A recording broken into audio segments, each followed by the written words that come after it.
Welcome to the Psychology World podcast with me, Connor Whiteley, psychology student and international best-selling psychology author of over 30 psychology books, bringing you the latest psychology news, fascinating psychology topics and more each week. If you want to learn more, then please check out connorwhiteley.net/books. And don't forget to like and subscribe to the YouTube video or follow on your favourite podcast app. And here's the show. Hi everyone, and welcome to episode 229 of the Psychology World podcast with me, Con Whiteley.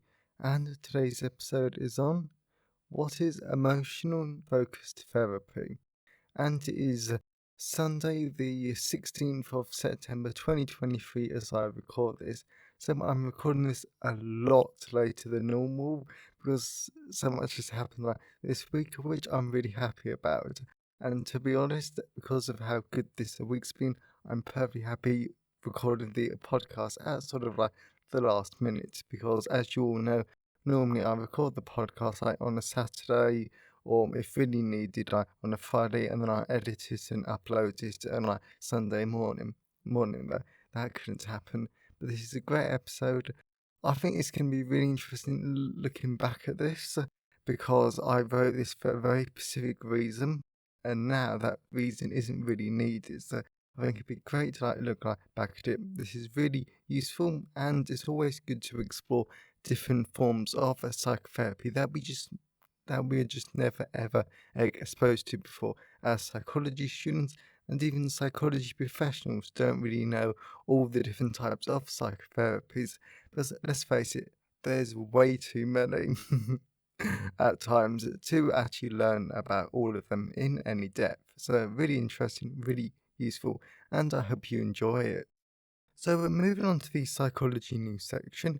We're reading from the British Psychological Society Research Digest, and the first one is Finding Spirituality in Science Benefits Wellbeing and Learning. Science involves the systemic search for knowledge, but as the authors of a new paper note, it is a lot more than simply an exercise in code calculation. Open quote. It can yield awe-inspiring discoveries and theories that create meanings, feelings of connections and wonder. Close quote. Writes Jess Pritson at the University of Warwick and colleagues in the Personality and Social Psychology Bulletin. The new work reveals how finding wonder in scientific discovery can go so far as to constitute as a spiritual experience, providing benefits for both well-being and learning. Okay, so this I think is quite an interesting one because I admit that after one of the podcast episodes, I really do love researching specific areas of psychology and human behaviour. I absolutely love it. I do this podcast because I find clinical psychology interesting, and I find tons of different areas interesting. I would not be doing these podcast episodes if I found them boring. Believe me, life's way too short for that. But would I call it a spiritual experience? No, seriously not. Probably the last thing I would ever call it. But it's fun. It's interesting, and psychology is really, really quite wondrous at times. And you get some stuff which is very awe-inspiring. I definitely understand it. If science was nothing more as a code calculation, then it would be so dull, and we would just never do it. So it's definitely food for thought. The second one is conspiracy fans are less likely to think analytically. I don't know why this is a newsflash. Conspiracy theories are on the rise, from COVID denialism to flat earthers. More and more people are subscribing to ideas that have little basis in fact. One such example is the Great Replacement theory. I've seen this and I think this is the most stupidest thing ever. is a white nationalist conspiracy theory that claims that elite parties are purposely replacing white and Christian populations with non-white immigrants. I'm sorry, that is just stupid. If you look at any data, you know that's not happening. While still a very fringe belief in recent years, the idea has gone mainstream, capitalised on by far-right politicians, broadcasters, and even celebrities. But what leads people to fall for this kind of conspiracy? A team of academics from across Germany, and that's actually a really good country to actually study this sort of thing, writing recently in Social Psychological Bulletin, explores the possible role of reflective thinking, a form of critical thinking used to reflect on egg experiences and learning so as to incorporate them into the bigger picture. So, I mean, conspiracy theories, I think they're really interesting to learn about, but I think you've got to be careful because some conspiracy theories, they do sound quite reasonable. And I remember in my conspiracy theory lecture back in 2022, one of the reasons why people actually start to believe them is because if a conspiracy theory agrees with one of your beliefs, even like a small part of it, then as you think about it more, then the rest of it can actually start to make a lot more sense. So I think they're really interesting. They're definitely flat out critical, but I think you just got to be careful. And I would say that if you see a like conspiracy theory, I would just say stay away from it, just to be on like the safe side there. So it's interesting. It's dangerous, but the German study though is actually a really good place there, especially because of the far right stuff happening in Germany. And I'm sorry, that is scary. I was reading some news reports about the German elections recently, and it is just what's going on in Germany and the rise of the far right is just it is just scary. So the final one is, if you expect boring lectures, you'll probably end up feeling more bored. And yes, we did cover this last year, but we're going into the new academic year. We've got to remind ourselves of this critical fact. Congratulations and welcome to all the new students beginning their studies in psychology this month. And definitely well done, everyone. We're thrilled to have you with us and look forward to seeing you push our field's research further in the years to come. This week we dip into the Research Digest archives. Last October we covered recent research that suggests in a kind of self-fulfilling prophecy that merely anticipating a lecture will be boring leads people to ultimately feel more bored. Psychology is a massive field of study and overlaps with everything from biology to law to art. So do yourself a favour, let go of your preconceived notions of which topics might be dull, dive in and just explore them. Research suggests that that's the less boring path after all.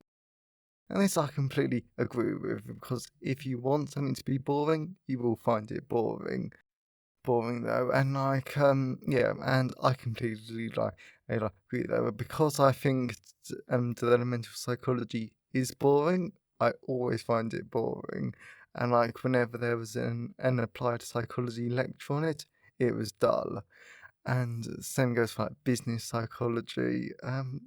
Yeah, there's tons of different areas of psychology I do find dull and really, really boring, but that's not a healthy attitude. It's not a good thing to actually think about that.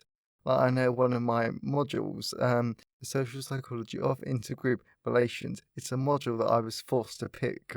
Oh, I was so annoyed.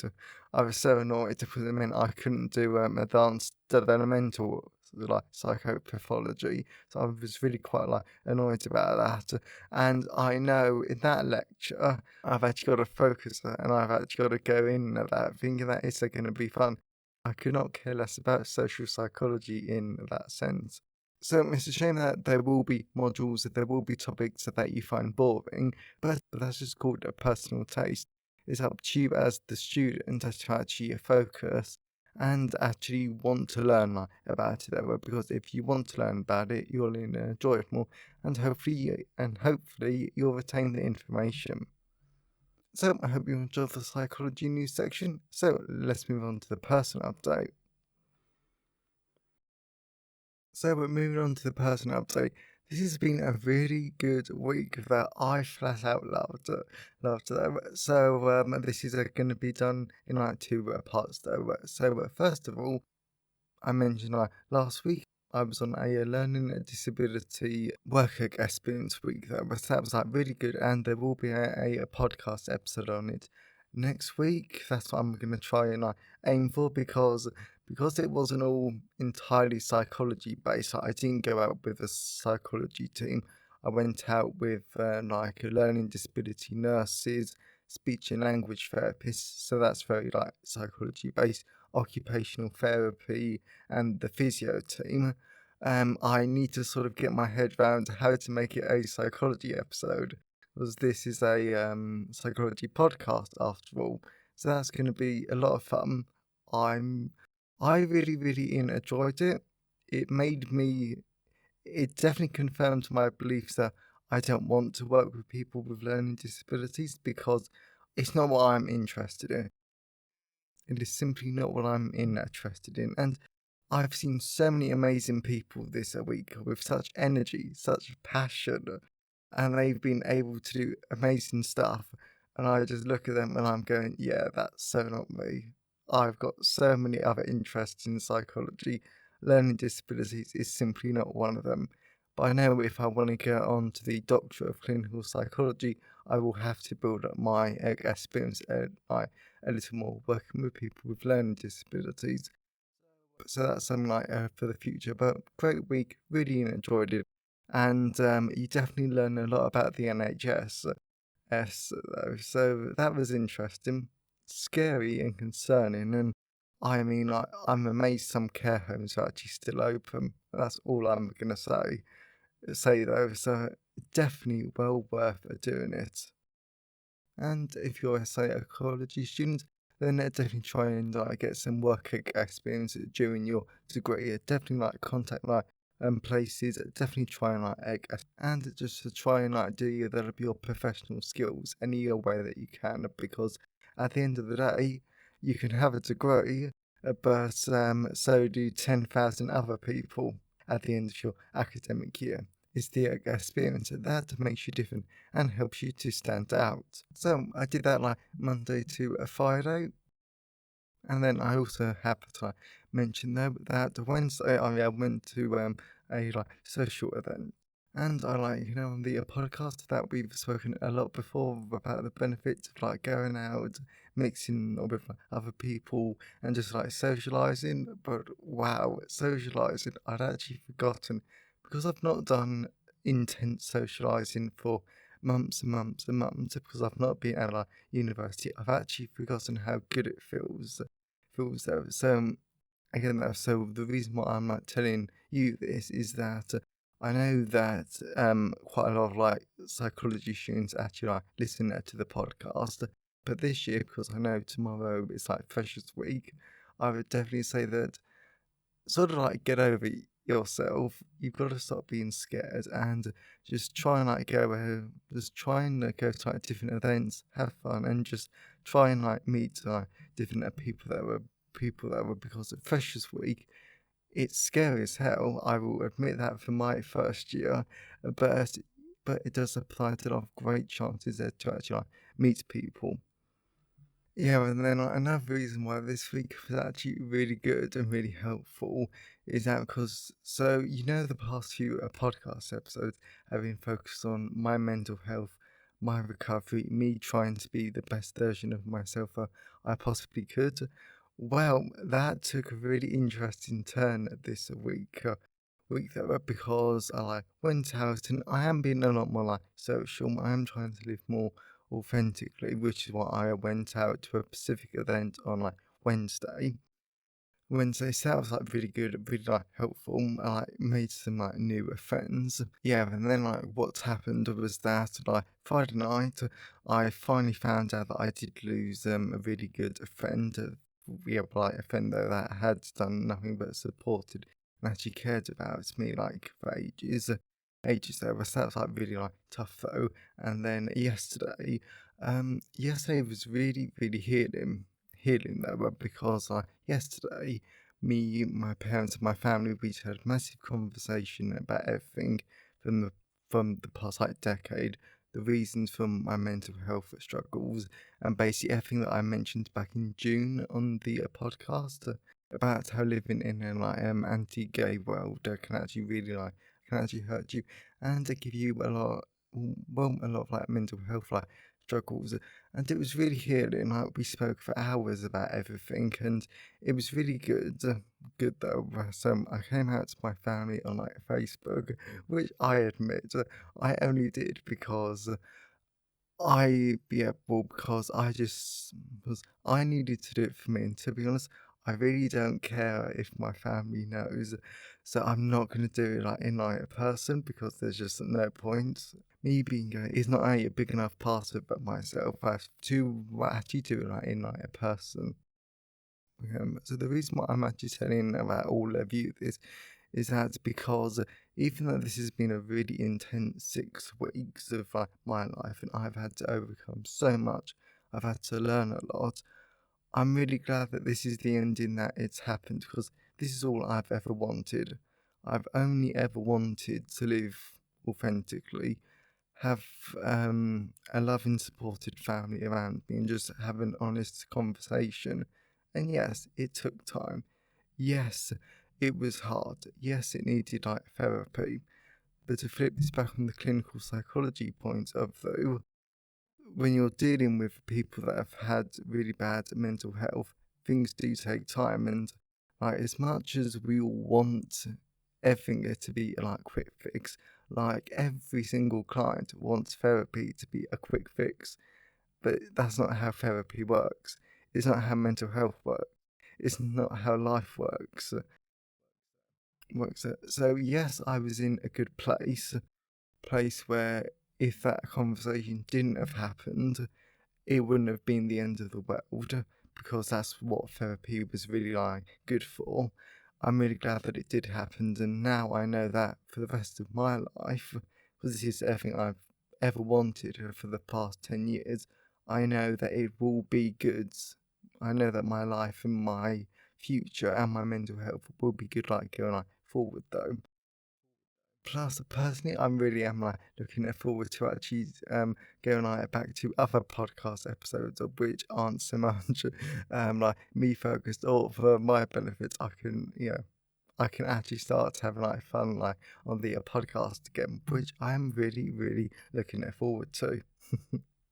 Yeah, but the last clinical psychology point is that I would just say that because the reason why I do talk about this, the reason why I've done a memoir type thing, which I've actually got to finish this week, now that this healing journey is basically done, like for now, is that we all need like lived experience because even though lots of us will never have really bad mental health, we will never have the problems that our clients have to deal with. It's good to hear about them.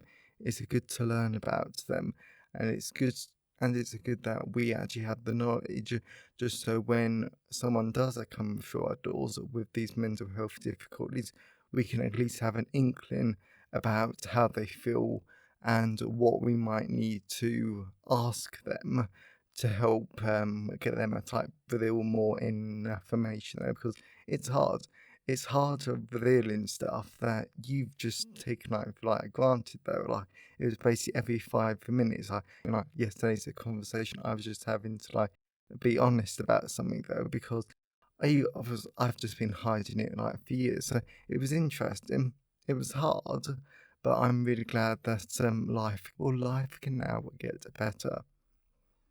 And then the final point from a psychology student perspective is definitely if you are struggling, if you do need to socialize more, definitely. And if you're a university student of a course, definitely just talk to these societies, like go to like societies, just look at what your university offers there, because I need to get my autism diagnosis now just so I can get support for social relationships. I've got an appointment tomorrow that's online. I've got my counselling assessment on Thursday, so I can also get counselling from the university. And then I'm also joining like lots of like societies just so I can start to like mix with more people. So I know it's scary, and even if you don't have like mental health difficulties, it's still scary like going to university or starting a new year. But you just got to do it because it really can be a lot of fun. Wednesday, great fun, really good to meet like more people. So definitely try and be more social this year. So, as always, I always love to hear your thoughts and feelings on today's episode. So, you can always email me, connorwhiteley@connorwhiteley.net. You can always leave a comment at the show notes at connorwhiteley.net/podcast. And you can always tweet me on Twitter at sci-fi Whiteley. I always love to hear from all of you because it really helps make the podcast feel more like a conversation. And today's podcast episode has been sponsored by Psychology of Relationships, the social psychology of friendships, romantic relationships, and more. So this is an absolutely brilliant sponsor for today's episode because I really do love this book though, because it covers so many great things about relationships. For example, what's the biological, social, and the psychological causes of friendships and romantic relationships, and it also talks about the psychology of like sexuality, communication, homosexuality, and so many more great like relationship based topics, including like my personal favourite, why do relationships change and end? That's always a really interesting one. And Duck's model, well, like, it's always a really like fun topic, which I definitely like gets you thinking, and it also gets you like applying it to your own life. And then the next half of the like book that focuses on like pro-social behaviour, like the psychology behind altruism, how do we promote pro-social behaviour, bystanderism, the bystander effect, and so many more great topics. So I love this book, and I cannot like recommend it enough. So that is Psychology of Relationships, the social psychology of friendships, romantic relationships, and more. Available from all major ebook retailers, and you can get the paperback and hardback version from Amazon, your local bookstore, or local library if you request it. And you can buy the ebook directly from me at payhip.com/Connor Whiteley. So, whilst buying books helps us to support the creation and the editing of the podcast, my time is sponsored by my wonderful patrons. And as always, a absolute massive thank you to my wonderful patrons because your support helps to show whether you like the show and you actually want it to continue. So if you want to become a patron of the show and get tons of great rewards, then you can now become a patron at patreon.com/the Psychology Word Podcast. So that's enough of the personality. Let's move on to the content part of today's episode. So we're moving on to the content part of today's episode. So what we're going to be talking about today is what is emotionally focused therapy. This is a great episode that I really, really loved, and it's also quite interesting there because I wrote this on Tuesday, which was before I went away. Well, because I stayed down at my aunt's on the Wednesday, Thursday, and the Friday of my work experience. So that was about 4 days before I actually healed properly, and I actually got my life sorted out though. So some of it is still included in today's episode. I think it'd be really interesting to actually look back at it. So let's dive into it. What is emotionally focused therapy?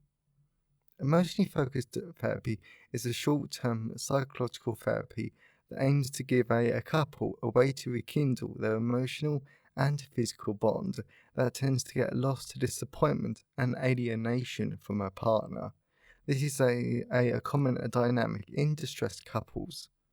As a result, emotionally focused therapy draws on attachment theory and similar research. So the therapy believes the best lever or vehicle of therapeutic change is the security of the partner connection, as well as this connection is a great source for individuals and couples and couple growth too. Therefore, the love in the relationship is a transformative, and the reforming of this emotional and physical bonds allows the couple to be open and responsive to each other. This allows them to create a mutually satisfying and supportive relationship, one that will last in the present and for the future. In addition, emotionally focused therapy on the research showing that our emotions are the organizing principles of our lives, as well as when a partner shows the emotions of belonging and sadness compared to isolation, then this is a powerful tool for re-establishing that loss of contact and the responsiveness of a partner.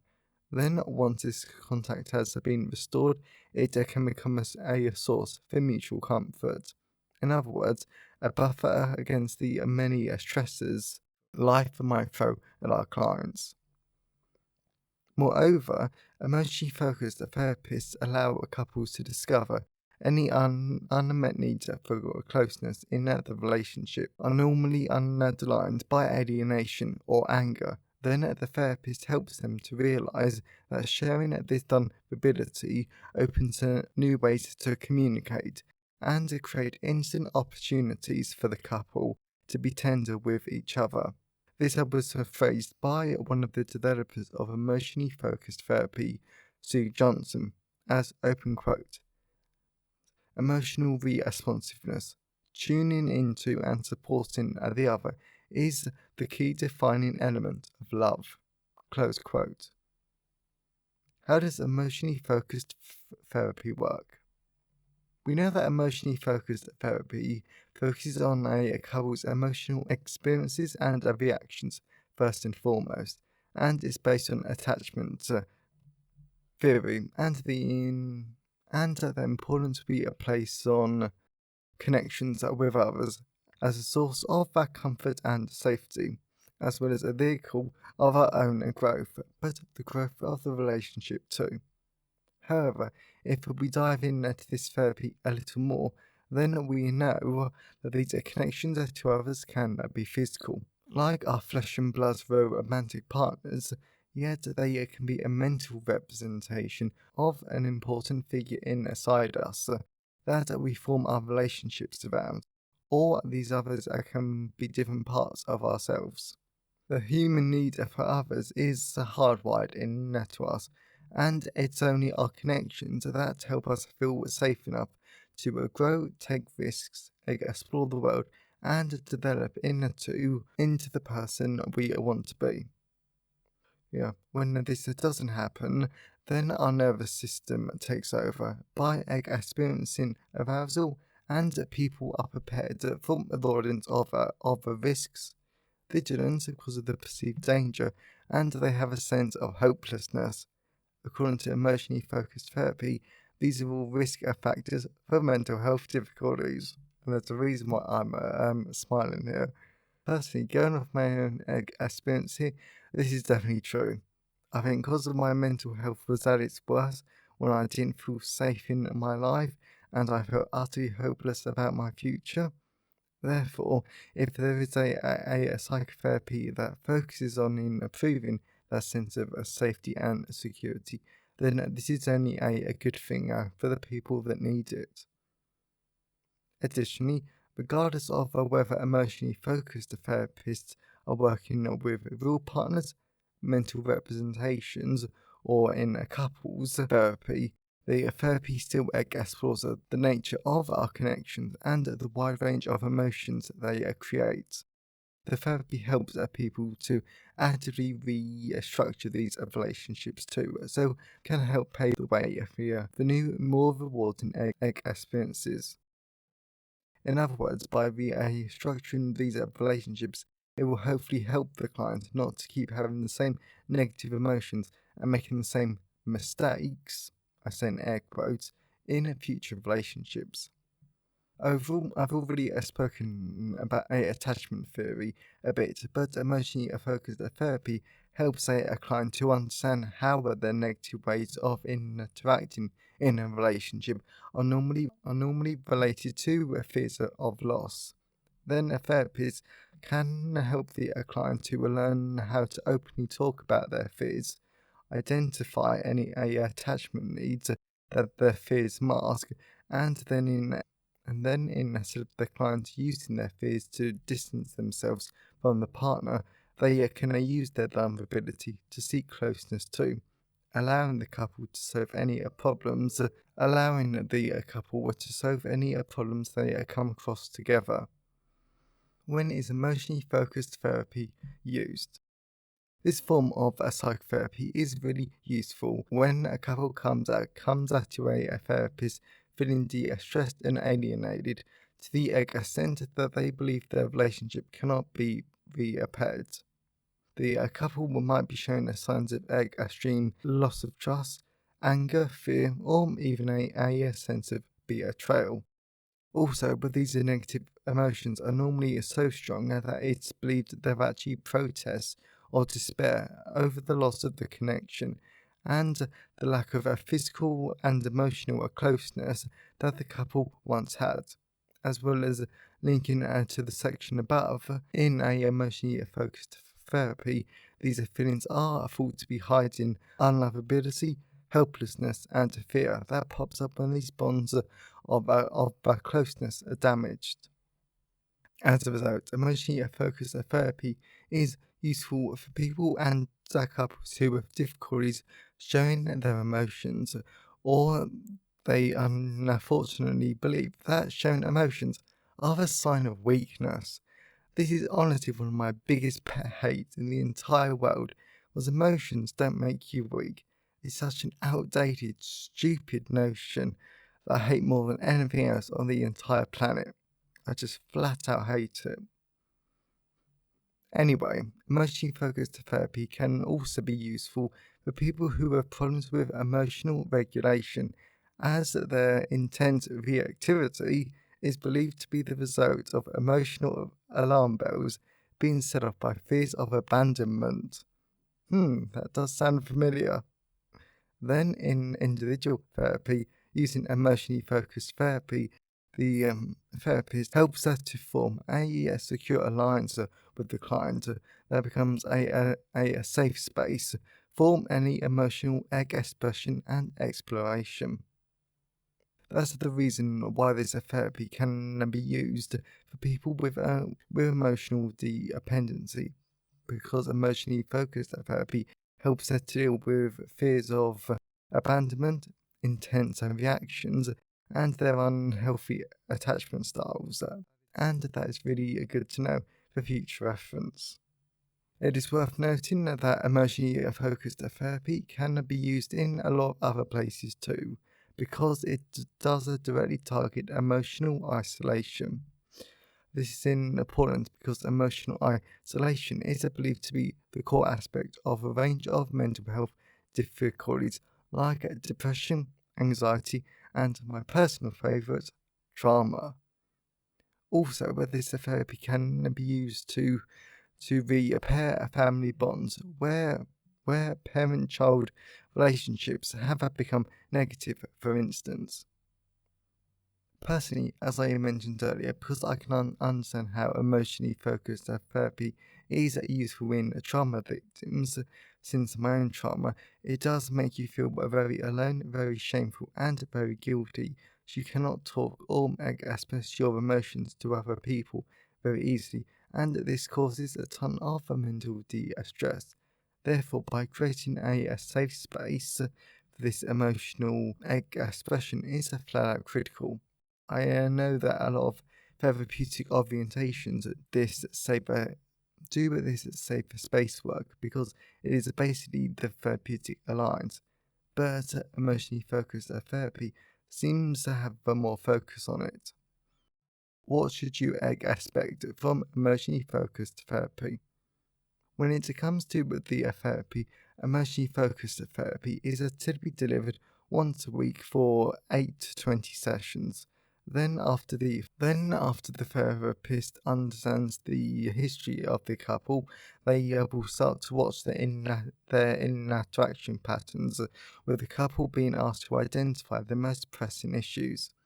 After questioning and listening and watching the couple, the therapist can start to understand the unspoken insecurities and fears that underlie their negative interaction patterns.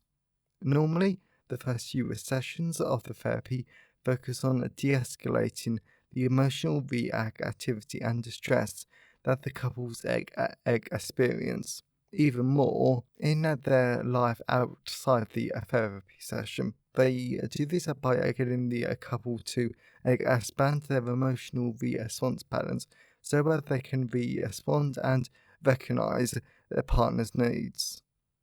In the second stage of the therapy, the focus changes to restore the deep emotional bond between the partners. This allows the couple to create a sense of security that allows the partners to share their insecurities and vulnerabilities so that they can comfort each other, and this serves as a secure base for the individuals and the couple's growth and their exploration of the world. Remember, everything in this therapy comes back to attachment theory. Furthermore, it has to be mentioned that an emotionally focused therapist isn't a passive person in the therapy process. They're actually very active in the therapy, since the therapist has to reframe the distancing behavior as withdrawal or fear and highlight that this isn't a pathology. This is simply a misguided attempt at a connection. This allows a partner to express their deepest feelings for each other and what they need from their partner in a more adaptive way. Finally, the final sessions focus on consolidating the gains made by the couple in the other sessions, such as the couples have managed to improve their mutual support system, and then they're asked to talk about any ongoing or problems so they can develop new solutions to it. This helps them to get the client to practice connecting and being comfortable in sort of disconnecting whenever the relationship gets difficult. This can only happen because the couple now understands the true emotional needs that used to drive their negative interaction behaviors. Conclusion. Personally, I always enjoy looking at other forms of psychological therapies because we only really get to learn about cognitive behavioral therapy most of the time. And as much as I love it, it is certainly nicer to change things up at time and broaden our therapeutic horizons. Therefore, emotionally focused therapy is based on attachment theory and a couple's negative experiences and reactions, as well as the importance humans place on connections with others as a source of comfort and safety, as well as a vehicle for our own growth, but the growth of the relationships too. Then, by restoring this connection in a relationship, the therapy helps a couple to recognize and deal with the emotional needs of the other person. And something that I'm starting to recognize more and more as I deepen my own knowledge about clinical psychology, there is seriously no one way to help a client. Also, no single therapy has all of the answers for a client. So I truly believe the most important thing that we can do as current or future psychologists is to try and learn about as many therapies as possible, so we can pull on different levers and use different techniques depending on the client. Adaptability really is the name of the game when it comes to clinical psychology, and emotionally focused therapy certainly helps us adapt for our clients. So I really hope that you enjoyed today's episode and you got something out of it. I know that I did, because emotionally focused therapy is always really good though, because it deals up with emotions, intensity, and lots of other great stuff though. So I certainly found it interesting, and I hope that you did too. If you know someone who enjoyed today's episode, then please share it with them. I'm always really grateful when you wonderful people help spread the word about the podcast. And if you want to learn more, definitely check out Psychology of Relationships, the social psychology of friendships, romantic relationships, and more. Available in all the usual places. And if you want to become a patron, then definitely check out patreon.com/the Psychology World podcast. So have a great day, everyone, and I'll see you next time. Thanks for listening today. I hope you found it helpful. Please remember to like the video and subscribe to the YouTube channel and follow the podcast on your favourite podcast app. And if you wanted to learn more, then please check out the backlist of the podcast episodes or my books at conwhiteley.net. So have a great day and I'll see you next time.